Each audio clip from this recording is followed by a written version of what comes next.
Three sugar daddies walk into a bar.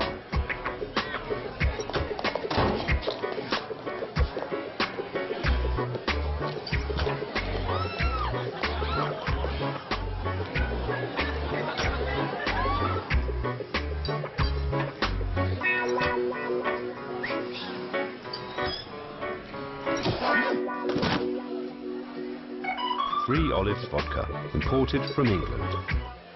The headlines for the Shayne and Mike Show are brought to you by Boston Sports Radio, the UR Business Network, and Dirty Water News. Love that dirty water, baby. Love it. The NFL has announced that Ravens running back Ray Rice will be suspended for the first 2 games of the season following a February domestic abuse incident. The Patriots opened up training camp this week. They will hold their first full padded practice on Saturday. The Red Sox are down in Tampa Bay this weekend for a 3-game series with the Rays. John Lester, John Lackey, and Jake Peavy are the expected starters in those 3 games. The headlines for the Shayne and Mike Show are brought to you by Boston Sports Radio, the UR Business Network, and Dirty Water News. Love it. Dirty water, baby. Love that dirty water. All right, so for Shayne folks and Mark Brothers, I am Mike Cornell, and this is the Shayne and Mike Show. How you boys doing today? I'm doing good, Mike. Fantastic, my brother. It's good to be back, boys. It's good to see you guys again. Hey, how was Sacco last week, guys? Sacco was a blast. Good time? Sacco was Sacco. Good. Good to be back with you, Shout boys. out to the Barely from Sacco last weekend. We had a blast. Hope to have a great show today, everybody. Brady's back, boys, and I couldn't be happier. Brady's back! Show ponies, unicorns! But we have a great show on our hands today for everyone. We're going to talk some Red Sox. We're going to talk some Patriots. Training camp just starting up, and you're supposed to have special guest, Bruins former enforcer, Lyndon Byers. LB. I think LB had one too many cocktails. I don't know. Yeah, man. Hey, like I said, Mike, once a Bruin, always a Bruin. Yeah. LB is MIA at the moment, fellas. But we're here at the greatest bar at 262 French Street. There's a bikini contest tonight on the 2nd floor. It's bumping in here. Get down here if you can. It's getting pretty crazy in here, boys. Some beautiful women here. Oh, man, I've been walking around from before the show, man, and I've just been like, every corner I turn, I'm just like a little bit more in awe. I'm just like, oh, where do I go? I have to turn around real quick. I don't know what I'm doing. I think LB's going to walk out of the bathroom in about 5 minutes with one of those bikini chicks we just saw. Guy's a stud. Wouldn't doubt it. Or he's out in the back alley kicking the crap out of some guy. Yeah. I definitely wouldn't doubt that one. But Pat's training camp started this week.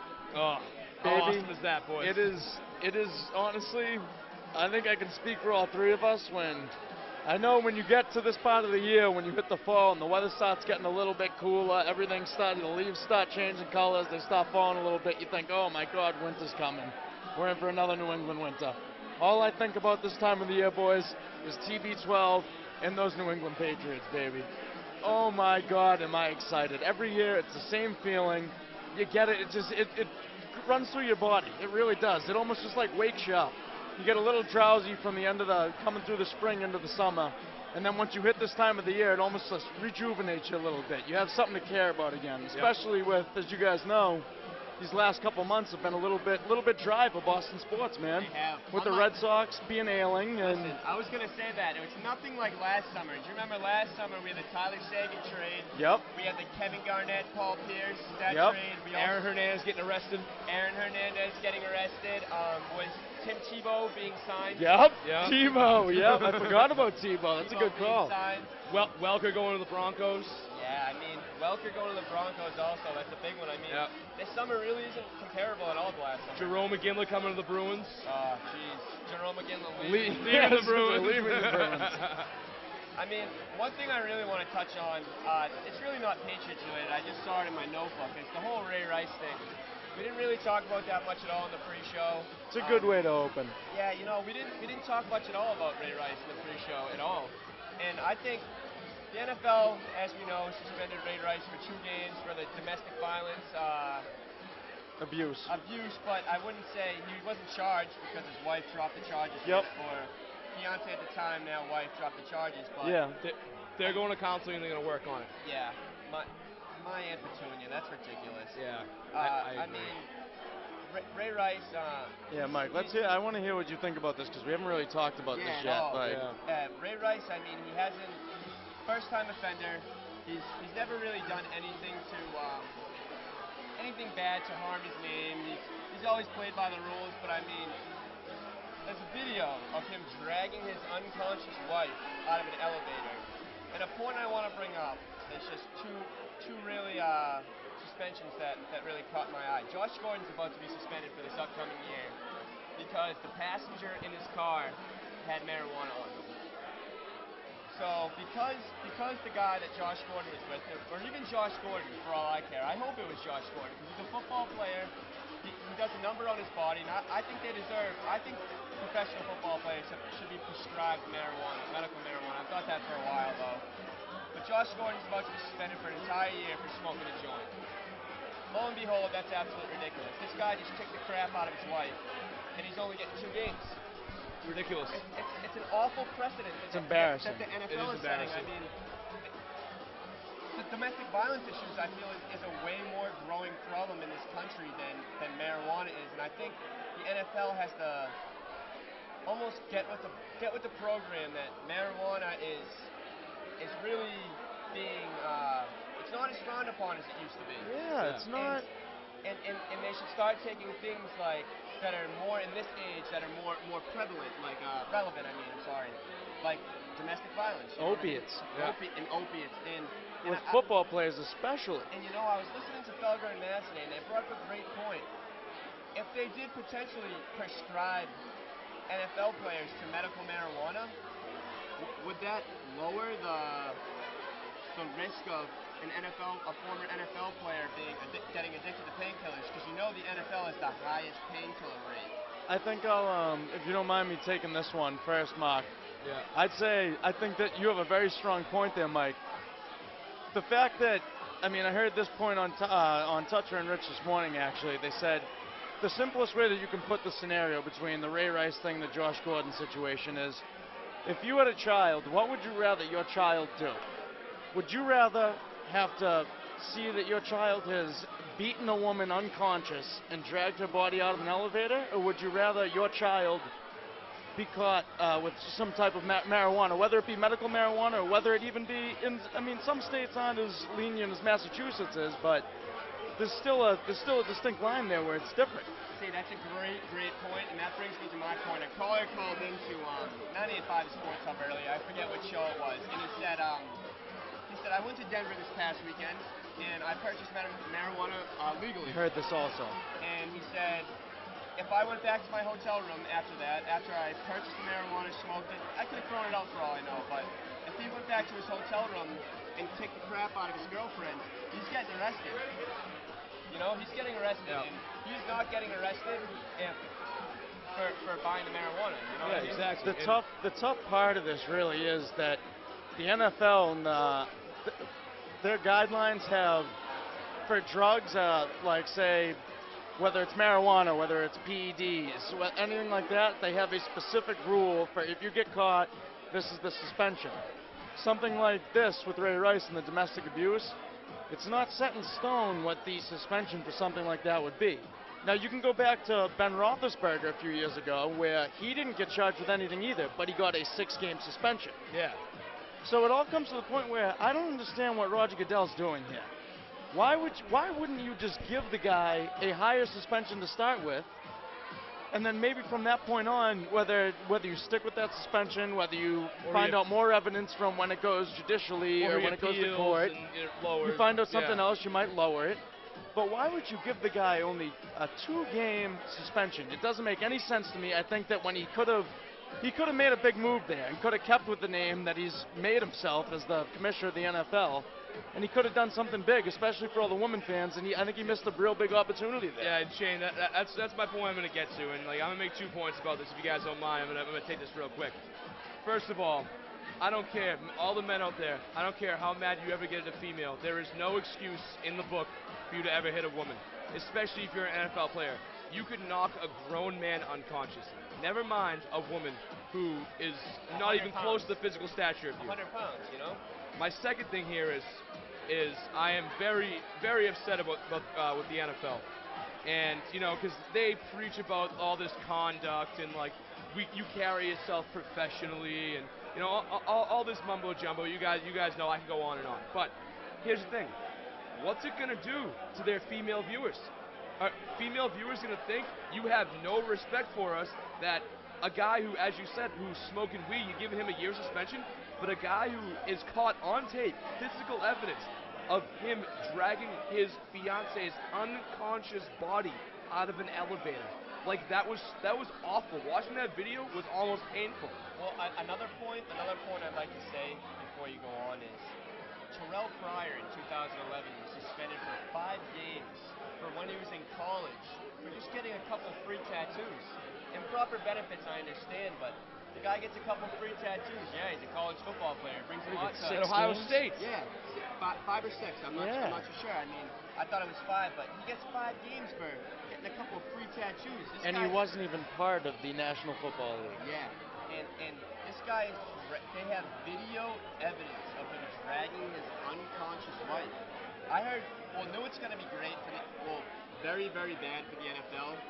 The police department has the video of inside the elevator, and it's going to be released. I'm not sure when, but when it's released, that's very bad. That's very bad. It's gonna hit the fan.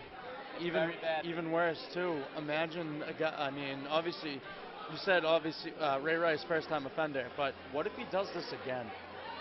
What if he does this again within a short period of time, and this whole thing comes back up again, and he was only suspended for 2 games, and there was no charges pressed, which that's the fiance's fault, but I mean, not her fault. There's a long way to go for that too. There's a whole situation there where if you're getting beat by a man, I mean, who knows if she's scared to say something, if she's scared to press charges. He's an NFL player. The guy's he's a big dude. You see that a lot in domestic violence cases too. The wife or the spouse basically saying after the fact that after the violence has already happened, oh, he didn't mean to, I forgive him. Yep. Yada yada. When really a lot of the times it happens again. Yeah, but I mean, let's get off the negativity for a sec. Brady's back, boys. Let's go to the Pats. Brady's back. Let's go to the Pats, baby. Brady's back. I Back. mean, Mark's almost knocking down all of our equipment over here. I'm so excited for the Pats, boys. TB12, baby. I'm so TB12. excited for the Pats, guys. I couldn't be happier. Perfect amount of struck. Let's just get that out there first. Yeah. But I mean, there's a few things I want to talk about. I'll let you guys pick what we talk about first. But I mean, I'd really like to talk about the wide receiver problems we have right now. How about this, Mike? Give us like a smorgasbord of things we can pick That's from what I'm the saying. start. That's what Awesome, I was saying. awesome, So, awesome. I'm going to talk about the wide receivers. I'd like to touch on Gronk. Obviously. What he means to us, just what he means to everything, everyone. And I'd like to talk about the defense. Yep. And I'd also like to talk just basically about our Training camp. Training camp, just in general. I'll let you guys take it away, whoever wants to start first. Mark, you want to pick what we started on, brother? Yeah. You know, I'm gonna go on the point that I think this year, for the first time in a long time, I feel like the Pats are really kind of in that mode, like, hey, we have to win now. This is our year. We have loaded up for this year. Like this, we got Darrelle Reeves on a 1-year contract. We got Brandon Browner, who's basically on a 1-year contract. I mean, granted, it's a 3-year deal, but it's year to year with roster bonuses. And I'm not going to go into the whole contract mumbo jumbo, will be here forever. But basically, if he doesn't perform year to year, he's going to get cut.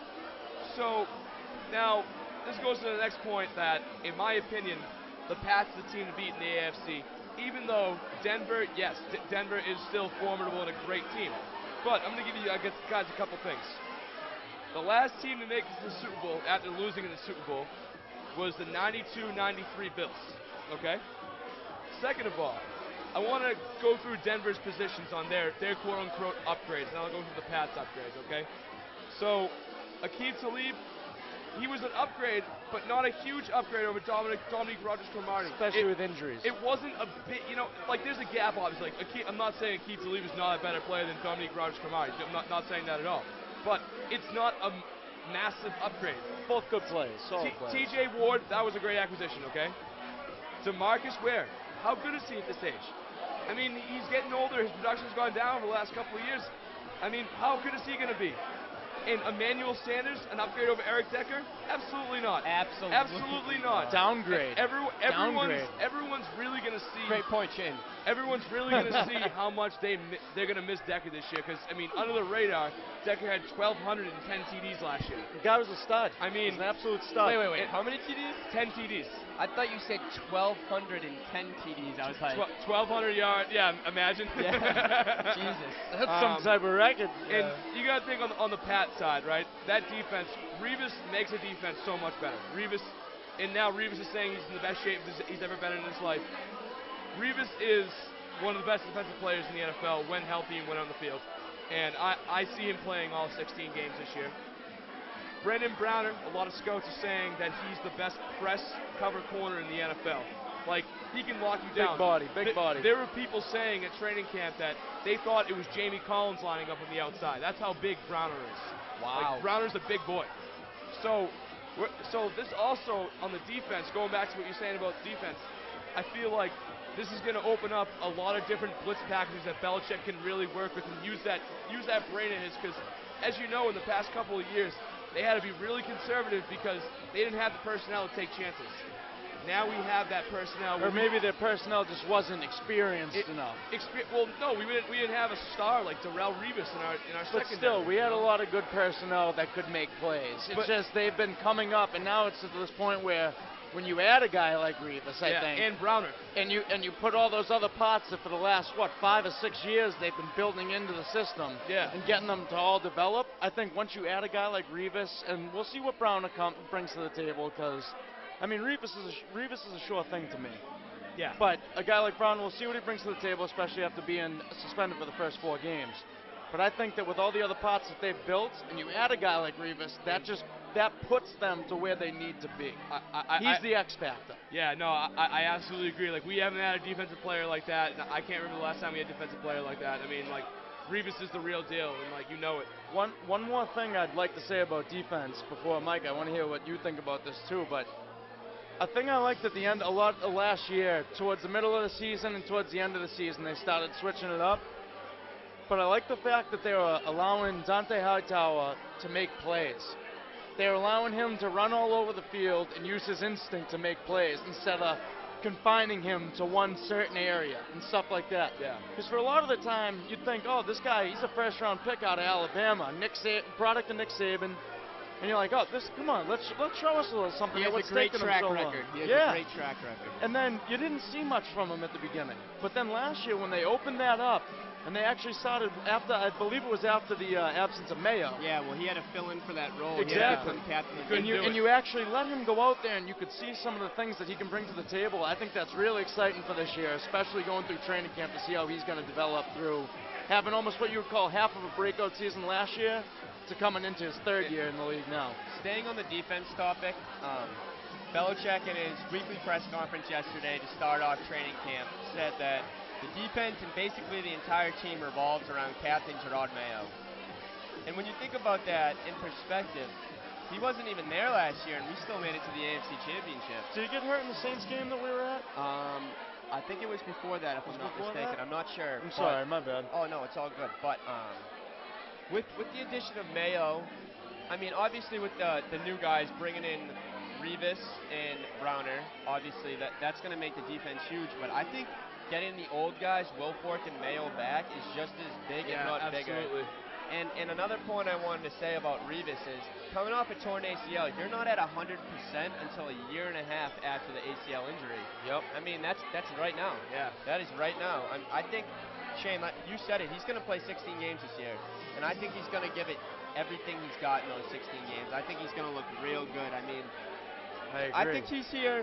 Revis wants a title. I still don't think Belichick and Revis like each other, to be honest. No, Revis played 16 last year, I believe. Oh, yeah, he played all 16. Yeah. No, Revis wants It was a title. the year before that was his injury. I think he's here strictly on business, and I think him and Bill, they're going to make something work. I mean, oh, they're fine. First things first, Shiano used them all wrong last year. Shiano used them all, and that's basically one of the reasons they got fired. I mean, they had him in zone defense way too much. What are you doing? What are you doing? Exactly, he's right. I mean, and the guy still had 43 tackles, 1 sack, and 2 picks. I mean, you got the best shutdown corner in the game, and you're just using him. You're just not using him to his full potential. It's just, hey, only 3 times in his career as he led up 100 yards to a receiver in a game. One receiver, right? Two of them were in his rookie year. Just want to throw that out there to you guys. The guy's an absolute He's stud. a stud. It's something it's almost like when, you guys remember when Randy Moss came in here? And it was like, this is a guy that can change that side of the football. I mean, you didn't know what he had left because he's coming from Oakland. He had a couple down years, but he's the type of guy that can really change the entire side of the football for you. By the way, I just want to hit impressive stat about Randy Moss. His first day at Patriots training camp when he came in that year, he ran a 4.34 his first day before the 07 training camp. Throw it up and let Randy get it, baby. Just want to throw it out there for you guys before we keep going on the current Patriots and how much I miss Randy. But we'll keep going. Another thing, we haven't talked about this at all. I mean, Andre Johnson reported to Texans camp today. He did. So it looks like he's going to be suiting up for them this year. Well, Sad to he's say. still very displeased, as I heard. He's not happy to be there. Andre, come on over. You'd be a perfect receiver in our system. Oh, Bill and Tom would love you here. Can I say this led perfectly into my next point. I mean, I was at training camp today. I watched. I was about to say, Mike, tell the folks where you were at. Like, you had a pretty cool day today, Mike. Yeah, I had a great day. Training camp was awesome today. I mean, I was down there with 7 News. I mean, I work over there during the week, and I mean, I particularly wanted to focus mainly on the receivers. I mean, I went there right away. I grabbed the roster list and I said, I'm watching the receivers the entire time. I don't really care about anyone else. One thing that stood out to me was Tompkins. He looked almost Andre Johnson-esque. He looked way bigger this offseason. It looked like he put on a couple pounds. Turned into a man. Hey, body type, not skill-wise. Yes. Just want to clarify that for everyone out there. He's not trying to compare Tompkins to Andre Johnson. Yes. Keep going, Mike. I'm sorry. Yes, perfect. No, perfect. You said it. I mean, he made 2 or 3 diving catches that just sent the crowds absolutely wild. Brady trusts him. Belichick has been praising him in press conferences. Brady said in his presser yesterday, it's fun to be out there with him. I have a lot of confidence in him. A lot of trust. He's a great guy. I mean, for Brady to say that after the lack of trust he had in his receivers last year, I think that says a lot. And how often he was going to Tompkins in those 7-on-7s, 10-on-10s, whatever they were, it was awesome. Another thing, Mike, on your point with Brady and Tompkins, I know you were there, so you didn't get to hear. Brady actually did an interview on the desk, the ESPN desk, with I forget what the female's name was, but she's one of the anchors for ESPN. And was it Hannah Storm? I didn't get the name up, but she was with Teddy today. So if you were there, I'm sure you probably saw her. Yeah, I was standing right behind them. Yeah. And Brady come up, and Teddy was asking him about his weapons, what he's got this year, and how he thinks it's gonna, after last year, how it's gonna play out this year. And Brady, he pretty simply said that last year we kind of came in and we started off the preseason training camp where we didn't know where we were. We had no idea what it was going to turn out like. There was a bunch of new faces. He goes, and this year, after having a whole year together last year, we kind of know where we're starting at. So it helps a lot with turning things together. And he goes, and guys like, he said, Kimbrell, guys like Dobson, who's obviously on the PUP right now, still out with his foot. But guys like Danny Amendola, Kimbrell Tompkins, Julian, Gronk, obviously, even Slater when he gets back in there. You know Brady's good for one deep down the field to Slater, maybe once in a big game, try and catch someone off guard. Yeah. But he said it's all about opportunities and taking advantage of those opportunities. And if you can come out and you can work your hardest every day like the team expects you to do, and you can take advantage of the slight opportunities that you get, because you know the Patriots use every single guy on that roster to the most of their ability. It doesn't matter if you do one thing, they'll have you doing 3 other things at the same time. Yeah. So when you get that opportunity, if you take advantage of it, you'll get more. And at the same time, if you don't take advantage of it, then you're going to get less, and it's going to be harder to make an opportunity out of yourself. Again, this is the Shayne and Mike Show. We're here at the Greatest Bar at 262 French Street. I mean, we got a great bikini contest going on here. Oh, I can't wait. They got the Super Soakers out here. I mean, this bar is awesome, huh? Oh, yeah. It's bumping, baby. It's bumping. Tonight, boys. It's another great Friday night here at the Greatest. Yeah, Dirty Water Fridays. I mean, special shout out to Dave Larkin, our producer. Does a great job. S.J. Torres, Bill Fairweather, the whole 9 yards. I mean, Wish LB could have been here to talk with us. Yeah, Our hey. man Dave, baby. Our man Dave. Hey, it wouldn't be a night in Boston if LB wasn't getting hammed. Oh, of course, of course. I think he really is kicking someone's ass in the back alley right now. He might be. Yes. Someone might have said, hey, you're a little bitch, LB, and he probably went over and was like, what'd you say, man? Let's go. Take it to the alley. I Very mean, possible. I would have really loved to see you asking that question earlier. Well, we would have read the top 10 enforcers. The to him, enforcers? and then who he thinks he could have taken. Yeah. You know, and versus who he thinks he's better, just a better hockey player. That would- right that now. would- you know, been awesome. hey, since we're on the enforcers, I want to read you guys off who the top 10 enforcers of all time was. And I think that LB should have been on this list.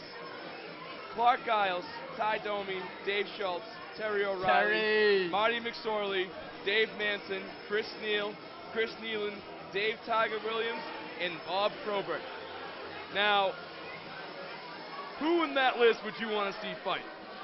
Out of those people, Terry and who on that list? I'd like to see Terry O'Reilly and Ty Domi go at it, just to let everyone to, See, I mean, clarify that. this list is a little different from them a list I would have. Oh, Just hell due to yeah, the me fact, too, me Well, too. just due because This was courtesy of sportsbreak.com, by yeah, the way. this is a little older than I am. I mean, I watched the PJ Stock fight the other day, and I think PJ Stock should be on there. I think PJ Stock was an amazing fighter. Hey, you know what? There's only, I think in my opinion, there's one guy in the NHL who I would never mess with. Zdeno I think Chara. Milan Lucic is the toughest hombre in I the think fight. he should be on there too. Milan Chara. Lucic is a bruiser. Yeah. But like, hey, Chara's honestly, not an enforcer though. That's not his job. Yeah, I know. He can when he Yeah, wants greatest enforcers. I thought you meant like. Yeah, I was Lucic going should more be on like there. guys Lucic- you don't want to mess with. I think Lucic. You know I what think mean? Lucic's the top guy you don't want to mess him with. too, 100%. See, know? Lucic has just gotten smart. That's the thing. He realizes that he can't be going out there every day being a bruiser. Yeah. He has too much talent for that. Hey, that's another talk for another day. But Yeah, you know. let's flip it back to Patriots. Hell yeah. I want to stick with the wide receiver talk if you guys don't mind. Oh, man. I mean, I'd like to get you guys. If you guys can make a top 4 out of the receivers right now, I'd like to know who it could be. I have my top 4 all laid out. Are we including tight ends? Are we talking No, about we're not targets? gonna. I know I said in the pre-show we were gonna, Nice. but So just receivers. Okay. I want to get your top 4 receivers, and then I want to get your top 3. Who your top 3 is out of that? Because your top 3 are gonna be lined up with Gronk. Okay. All right. I'll go. I'll start off with my number 1, but we're just going receivers this year, right? Yeah. I'm putting Edelman at the top. I think Brady, trust him, he's been with him a while. Edelman's gonna be consistent. I know last year was a good year, he didn't get hurt that much, so I think as long as he can stay healthy again great this year year, last year, he's gonna be my number 1. My number 2 that I'm gonna go with, I think Amendola. A lot of people are very curious about Amendola, and I like it. Like the pick. and I think he's another. And also they said the other day that him and Brady, they saw Brady saying some things to him with some fades down the seams there, little miscommunication type stuff. I don't think that has anything to do with Amendola not getting what's going on. I think that's just we've had 2 days of training camp here. Give the guy a little chance. His second year in the system, I think he's going to be good. Also, though, he's got to stay healthy, which has been tough for him over his career. Yep. But if he does, I think he's definitely my number 2. Number 3, I'm going with my boy from last year, Cammy Newton, one of his guns, Brandon LaFell. I like it. I'm putting LaFell number 3. He's a big body. I think he's decently tall. I think he's about 6'4", if I'm not mistaken. He's Aaron Hernandez size-esque. He's basically Yeah. the same size, about 20 pounds less. And he's got those moves, man. I've seen some of the things he's done in Carolina with a guy like Cam Newton throwing to him. I'm excited to see with having a guy like Tom Brady behind the center, what they can get accomplished. And then my number 4 that I'm going to go with, see, it's right now, it's hard for me to say. I'd like to go Dobson because I loved Dobson last year when he played. But at the same time, I'm a little bit scared at the fact that he's on the PUP right now and we still have not seen him. He's not able to participate physically, and it kind of scares me. I don't know how he's going to be able to hold up throughout the year. If he can be healthy, which is pretty much, I mean, I know I'll be repeating myself here, but if he can stay healthy, I think I'm putting him in at my number 4 over Tompkins. But it'll be a close match there between Tompkins and Dobson. Okay. My number 1, I agree with you, Edelman. Edelman's the guy. Edelman had over 1,000 yards last year, had over 100 receptions. As you said, him and Brady, they have some good chemistry there. They know where each other are on the field at all times. That's huge with Tom. I think, after last year, I think he's going to become Tom Brady's Wes Welker. That guy he can rely on to throw to when he's in trouble. Yeah. Number 2, I'm putting Brandon LaFell at number 2. I like his big playability. I like the fact that, you said he's a bigger target. He's got a little size. He doesn't get pushed around. He's no Aaron Hernandez, but hey, you know what? He can stretch the field, and I really like that. My number 3, because the other guy you said hasn't proven anything. My number 3, from what I hear, the work he's put in, and as Mike said, he's looking real good at camp, and he put on some muscle weight. My number 3 is Kenbrell Tompkins. And my number 4 is Amendola because, I really think that there's a chemistry between Brady and Amendola. I really think there is. That's interesting. I mean, because I think Amendola is too much of a talented receiver to not be good in the system. And there's got to be an explanation behind it. Like, what's going on? Injuries last year. I mean, that groin last year. Not enough time together. I don't think it's just. I really think that. I don't think the chemistry is totally there with him and Brady yet. All right. And I think it is. I'm rooting for him. I hope he has a good year because I think if he has a good year, I think we're going to be unbeatable because if him and Tom Brady somehow get on the same page, I think it will be a great thing for the Patriots. That's my take. And as you said with Dobson, Dobson's very talented and he needs to get back on the field. You get better, you need to get back on the field. That leads me to my 4, where I don't even have Dobson in my 4. I mean, you can't. I don't either. You can't cut him because he's a second-round pick. It's too early to. Yep. A lot of potential. I think this season's going to be a lost season for him. His foot kept him out all off season, all mini camp, all the OTAs. He hasn't been able to work with Brady. I just think that it's a lost season for him. So I don't even have him in my top 4. My top 4. I mean, it's tough. I'm really stuck right now because I feel if Amendola is healthy, I feel he's the most talented receiver we have. When he's healthy, I feel like what we saw in Game 1 last year, when he had over the 100 receiving yards before he hurt the groin, I think that was a real great display of his athleticism, his talent. Yep. So if he can stay healthy, like watching some of those games I agree with you, Mike. Yeah. I agree. He's very talented. I can't put him as the 1 though. I can't. You can't. Just because of the risk. You got to go with Edelman. I think you got to go with Edelman. All right, yeah. So that's what I'm going to say. I got Edelman as the 1. If he can stay healthy also, I mean, he's only had 1 healthy year too. You're right, Mike. You're right. Last year was last year was a contract year, so keep that in mind. True. I mean, it was his first full year healthy, so. Yep. But I mean, I'll jump on the bandwagon. I'm going to take Edelman as my number 1. Edelman also does a lot too, with special teams along with offense, and then a couple years ago, we even saw him playing defense. Just to throw that in there. Well, yeah. About that also though, when I was at training camp today, one thing I noticed was in the goal line set, it was Tompkins, Edelman, Gronk, and LaFell, while Danny Amendola took punts. So that brings up was taking punts. That brings up the question: what is Amendola not going to be in any goal line sets? Like, what is his deal in the goal line? Can he not play there? Yeah, I don't know. Maybe he's not bodied enough to work it out down there. Maybe he doesn't have the range to make catches like that. Exactly. I think that's why they're bringing the big bodies in. I think this is where LaFell was brought in for reasons like this, where they could throw it up to him. I love that pickup. Yeah, I love the LaFell pickup. So that brings me to my 4. So I'm going to go with Edelman at 1, just because of the season he had last year. The chemistry that him and Tom have. 2, I'm going to go with Tompkins.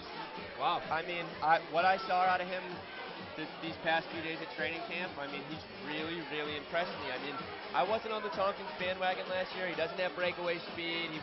The strength wasn't there last year. I think it will be there this year. Yeah. I'm really confident in the year he's going to have.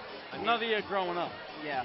I mean, he's 25 now too. He's been around the block now, Yeah. And then at 3. I'm going to put Amendola just because I think the talent's there, and if I can't shy away from that. And I think if him and Brady can get on the same page, then it's dangerous. Then it's very dangerous. Yeah. I think it's going to be very dangerous. Yep. And then 4, I have LaFell. I mean, I'd like to have him higher, but it takes Brady a little bit to get acclimated with some receivers. First year in a difficult system. I saw LaFell had a few drops today. I know he's known for drops. I mean, in 16 games last year, he only had 49 receptions with 627 yards and only 4 touchdowns. And I mean, they didn't have the best receiving core over there in Carolina. Yeah, I mean, there was more their defense they were based off of last year. You know, I mean, they had Steve Smith, they got Greg Olson at tight end, they got LaFell over on wideout, and then you got, they had the 2 running backs there, Stewart and Williams. Yeah, exactly. So I mean, they got, but like you said, they're not really. They're aging too. The whole group over there was aging. That's why you see they got rid of a lot of people that year in Carolina. And got rid of Steve Smith, got rid of LaFell, got rid of both running backs. Steve Smith in Baltimore this year, huh? Yeah. That's gonna be scary. Hey, Flacco still sucks. Yeah, he does. He's awful. I hate him. Hey, you know what? Hey, by the way, speaking of Carolina, you guys talk about Carolina's defense. Shout out to BC's boy Luke Kuechly, tackling machine in Carolina. Love that dirty water. Love that dirty water. Love that dirty water, baby. Gotta love it. Gotta love it. So another point I'd like to address is, Mark, you brought up the Pats are going all in this year. I mean, it's Super Bowl or bust. Can you guys agree with that? Yeah. I think 100%. 100%. I'll let Mark start on this though, because obviously he's the one that brought it up first. But well, hold on. I'd like to reiterate on what I was saying. The Revis deal, it's 1 year. Well, it's 1 year with the option for the second year. Yeah. I mean, the option's at $20 million. There's no way they're going to pay him that. No way. There's no shot. No way. mean, when they signed the deal, he was the highest paid corner in the NFL. I mean, I think that was more of a thing just to boost his ego up. I think he deserves to be it, but then the Richard Sherman deal came out. Who knows? I think this deal is. I think this acquisition is. It just says Super Bowl or bust. I think that's what it comes down to. I agree, and you know, guys, and everyone's talking about it. And, you know, this year is the first year that I look at this roster, and because of our defense, I really think that we could win it without Gronk this year. But I'm telling you right now, which is a big if 87 is healthy for the whole year, I think there's no question that we win the whole thing. Thank you for bringing this up. I think there's no question. I think we need to address how important Gronk is. I was gonna say I don't think we win it without Gronk. No shot. See, hey, I think we can this year because of our defensive personnel. See, I think the defense is something that, with Gronk, that wins you the Super Bowl. But at the same time, that goes back to Brady's options, man. Do you feel comfortable in a game with Brady only having wide receivers like we just discussed our top 4, and almost all of them have injuries, man? And question marks. I'm comfortable with that. I mean, he won a Super Bowl with David Patton, David Givens. I know, Briggs. but still, you know what I mean? That's also when he just started. He's getting a little older now. I mean, if you look at his stats, they've gone down. So I mean, you gotta think about that too. I have all the faith in Tom, but he had the defenses back in the day. He didn't have the offense, and he had the defense. But that's why I'm saying now, I think with Gronk, the defense is what definitely gets you to the Super Bowl, if not winning it. I mean, we gotta take the little things into effect too, like how long Tom is on the field. A good defense keeps Tom on the field all the time. Yeah, exactly. Tom is going to be on the field all the Great time. point, Mike. I mean, before they'd go 3 and out. I mean, if the Patriots went 3 and out, the defense couldn't make a stop. No, I know. And then, what were the Pats last year? Like second to last in yards allowed, but they were like real close to. But they didn't allow many points though. That's all that matters.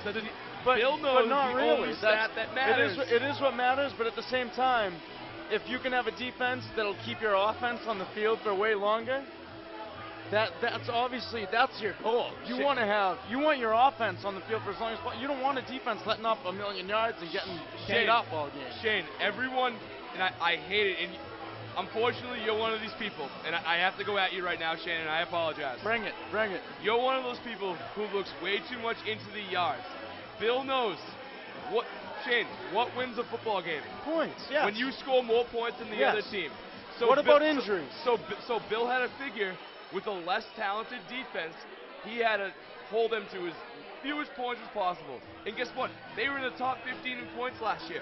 I know. And you know what? Their offense is always in the top 5 to top 10 in points scored. But at the end of a game, their defense is beat, Mark, because they've been on the freaking field for the entire game. See, I think that's what separated Denver and New England last year. I mean, besides Denver's crazy offense, I think Denver's defense was good enough to keep them on the field long enough. Yeah, exactly. Do you know what I mean when I say hey, that? Shane, I do agree. I don't think we were good, but I'm saying, like, That's my only point. I think everyone looks too much into the yard stats, you know. But this year, I think we'd have a top 5 defense, in my opinion. Well, yeah, I look into it. I just don't. I mean, obviously, I take it seriously, but my whole thing is, I think it has a lot to do with injuries, man. And you need your defense, especially when you have a defense like this that's supposed to be able to win it. This is supposed to be top 3 probably defense in the NFL this year. A defense that could bring you to a Super Bowl, if not win one. So if you want to be as good as you can be once you get to that point, then you need to keep your defense on the field for as least time as possible and keep the injuries to as minimum as possible if you want to have a real good shot once you get to the ship. Exactly, yeah. And, you know, but this year they had that defense. And, I think they do too. Like, I think they do. I hope so, man. I think something we've learned, 2007 was the year, last year was Denver's offense, that defense is what wins championships. You can have the best offense that the NFL has ever seen, and you might not win. And you're not going to win. You love me, right? Oh, yeah. Did you have to bring up 07? Come on, please. I'm having a great night. You have to bring up 07. I just started sleeping again. Yeah, come on. That was tough for a while. I don't think I went to school for a week. That was the worst. I had to go back to a prep school with all Giants and New York fans who were hating on me all day. I'll never forget the next day after that Super Bowl, I walked to my mailbox after everyone just giving me shit all day. I go to my mailbox, I open it up. You know what's in there? A picture of Eli Manning holding the Super Bowl trophy, and my teacher, who's a Giants fan, walking past me, laughing in my face. You guys think you had it bad. You were here with a bunch of miserable Boston fans. I was in Connecticut with a bunch of happy New York and Connecticut residents. See, I was up in New Hampshire. Oh. No one cared. So sad. I'm about to start crying. Actually, we weren't even up in New Hampshire yet at that point. No, we weren't up there. I was in high school. For 07, we were in high school. We were still in Burlington. People cared. Yeah, we were still in Burlington. Second one we were at school. You were at Amherst, I think, for the second one, right? Oh, yeah, we rioted. Riots? Yeah. Yeah, we went pretty crazy. Remember that. We rioted hard that night. Yeah, 2011. That was a crazy. That was Super Bowl. That was another bad one. That was a tough one. But I think this year, 2014, we'll be talking about a championship this year. I feel it in my bones. Well, we better be it. That's the point I'm trying to get across. I mean, this is Super Bowl or bust. This is it. One thing I got to ask you guys, if I can get this question across here. Earlier today, they talked to Gronk, obviously, after practice, and they asked him about the shiver that he had on his forearm. They asked him about his knee brace, how he's feeling. He says, I'm feeling, it's only my second day and I already feel comfortable with all this stuff. He said his arm one obviously he's had on for like a year and a half now, so he's comfortable, but now I'm thinking, he said he wasn't 100%. And Belichick came out very clearly in his first presser and said, Gronk's cleared to play. He's good to go. Yeah. So where do you think Gronk is at this point between what Belichick's saying by what Gronk's saying? And what do you think about how it's gonna play out? When do you think we'll see Gronk? How do you think he'll be? Do you think he'll be like what percentage-wise? You know what I mean? I'd love to get into that, but they're cutting us off now. I mean, we got a minute left. All right, then give me a percentage you think he's at right now. Gronk? Health-wise, percentage. 80%. 80? I'd say about 75. You think we see him week 1? Yes. Yeah.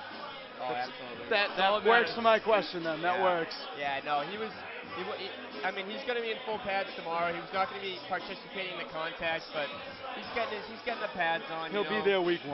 Yeah, but I mean, like I keep saying, I mean, it's the Shayne and Mike Show. We're here at the greatest bar, 262 Friend Street in Boston. We're doing some Patriots talk right now. We're about to take a little break and do some Red Sox talk. What do you guys think? Oh, awesome. I love it, baby. I love it. Yeah, I love that dirty word. Let's take a little break real quick. Whoop, whoop. 3 sugar daddies walk into a bar.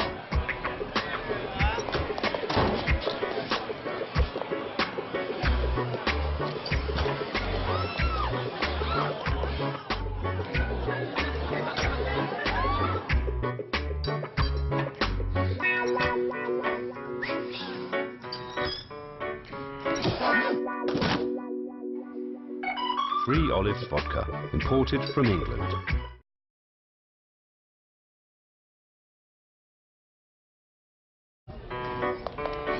3 sugar daddies walk into a bar.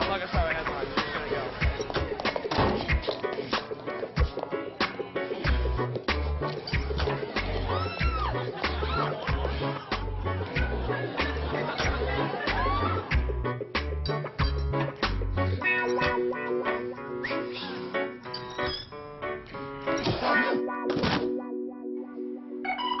Olives Vodka, imported from England. For Shayne folks and Mark Brothers, I'm Mike Darnell, and this is the Shayne and Mike Show. How we doing, boys? Hey, hey, hey. We're back, and Wonderful. I mean, we're coming back in the final word. We don't have much more to talk about. I mean, slow, boring week in Boston, like we said. At least football started. I mean, we have the Sox. Sox trade deadline. Real quick, boys. Trade deadline coming up. Trade Lester, yes or no? Don't trade Lester. Yeah. Sign him. Don't break the table either. The man deserves his money. I'm sorry for getting all hyped up, guys. No. I am so fed up with the management of the Sox. Let me hear it from you, Shayne. Just go. Just take it All away right, from me. all I'm saying is, Keep it quick. I think you need to trade Lester because I do not believe the Red Sox are going to sign him. I want to sign Lester, but I think he's going to get a contract thrown at him by someone like the Yankees that's going to be way too high to refuse. And I think by that point, you're done. Pay so the trade man. him now. All right. Final word. I mean, I say John Lester. I think get the deal done now. Get the deal done during the year. I know John Henry emailed the Boston Herald saying no more negotiations will happen during the year, but Sean McAdams of Comcast Sportsnet New England has said that John Lester will take a deal during the season. His source said if it's of market value. I'm saying sign him, bring him back. He's a Cy Young contender. Yep. We need him. I hope so too, man. I really do. Let's finish up with some Patriots talk. Just got a final Patriots word. What do you guys think? My final Patriots word is, baby, get ready for the smash mouth defense. Get ready for it and get ready to be standing on the edge of your seat all football season because this is going to be something real fun to watch, boys. I'm saying 14-2 Super Bowl champs this year, boys. I like that. All I can say is Brady's back, baby. Where's the beef? Brady's back, and Shayne and Mike couldn't be happier. Hey, Showboaters, unicorns. we're at the greatest bar again tonight, 262 Friend Street in Boston. Thank you for hosting us. It's been awesome in here. We have girls in bikinis everywhere. Can't complain. Follow us on Twitter at Shayne and Mike. We have at That's All Folks and At MBrothers523 and at Cornell22. Thanks, guys. We love that Love dirty that water. dirty water, Love that baby. dirty water, guys.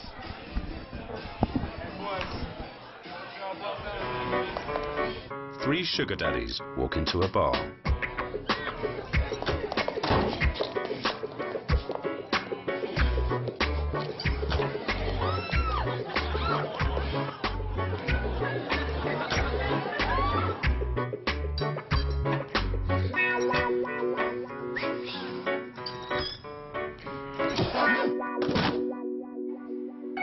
Three Olives Vodka, imported from England.